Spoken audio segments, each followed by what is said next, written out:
Ils sont devenus les bâtisseurs d'un des royaumes les plus puissants de l'Afrique précoloniale, les Oyo, le peuple qui fit trembler les armées du désert. Oyo-Ilé, actuelle région de l'État d'Oyo, au sud-ouest du Nigeria. À l'origine, il y avait Oranyan, un prince descendant d'Oduduwa, le père mythique des Yoruba. Envoyé vers le nord pour étendre l'influence de son peuple, il s'installe dans la savane. Là, il fonde Oyo, une cité qui deviendra un empire. Mais ce n'est pas qu'un roi ou un guerrier, c'est un visionnaire. Il conçoit un système politique unique. Un roi sacré, l'Alafin, un conseil de 7 nobles, les Oyomesi, et un contre-pouvoir redouté, le Bashorun, capable de forcer l'empereur à se suicider en cas d'abus. Mais ce qui fera leur puissance, c'est le cavalier Yoruba.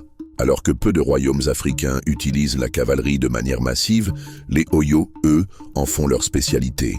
Des milliers de chevaux, formés à la guerre, entraînés à déferler dans les plaines du Bénin et jusqu'aux rives du Niger. Les Oyo dominant les routes commerciales, capturent des esclaves et imposent des tribus à leurs voisins. Ils influencent l'économie, la religion et imposent leur langue dans toute la région. Mais comme toute puissance, ils tomberont.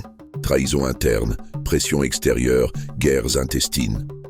L'empire s'effondre, mais leur héritage perdure. Dans la culture, dans les rites et dans la fierté d'un peuple.